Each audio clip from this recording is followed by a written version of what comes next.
aking dala sa gabing madilim. Ikaw ang bawat sana sa lahat ng hiling. Sagot sa akin. Hi, Moira.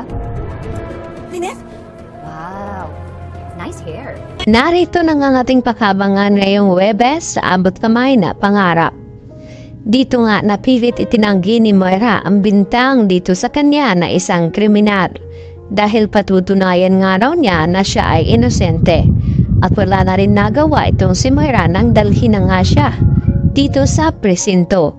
At habang tumatakbo itong sasakyan ng pulis, muntik-muntika namang makatakas itong si Moira dahil sa kung ano-ano ang pumapasok sa kanyang isipan.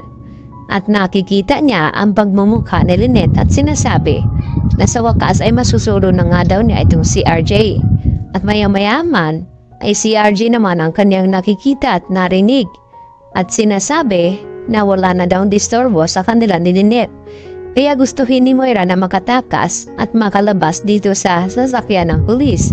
Subalit hindi naman natuloy dahil may nakasalubong naman itong si Moira habang tumatakbo na isang motorsiklo. At ito nga ay nabunggo nga itong si Moira at dito naman nahawakan at nahabol ng mga pulis. Maya-maya nga ay dito rin na dumating itong sina RJ at Giselle. At lumuhod pa nga sa harapan mismo ni RJ itong si Moira at nagmamakawa na sana raw ay huwag siyang ipakulong at magpapakabait na nga siya. At dito naman hindi na nga naawa sa kanya itong si RJ dahil sa dami-dami na daw ng kasalanan ni Moira, lalong-lalo na dito kina Annalyn at Lynette. Kaya dito na nga na isinama na itong si Moira sa presinto. At pagkadating doon ay binigyan naman siya ng damit upang yun ang suotin upang kukunan siya ng isang larawan at papipirmahin. At nauna ay ayaw talaga suotin ni Moira, tula na nga siya magawa. Nalipilit dito ni Giselle na suotin ito. At dito na nga na humarap itong si Moira at pinicturan.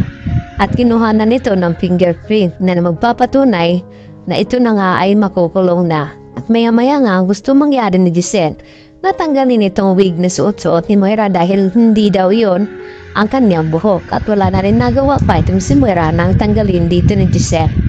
At maya-maya din nakaupo na nga itong si Moira at sinabi ng polis na ito na may dalaw daw siya bago siya ipasok sa isang selda. At tinakala naman ni Moira na yun na ang kanyang attorney. Yun pala ay si Lynette ang dumalaw sa kanya. At dito nga nagulat itong si Moira na kung ano daw ang ginagawa ni Lynette doon. At sinabi nga dito ni Lynette na bagay daw pala itong buhok ni Moira sa kanya. At nakakatikim naman itong si Moira ng mga panglalait dito ni Lynette na nararapat lamang daw na pagdusahan ni Moira ang lahat-lahat ng kanyang kasamaan na ginawa noon dito ni Annalyn at Lynette.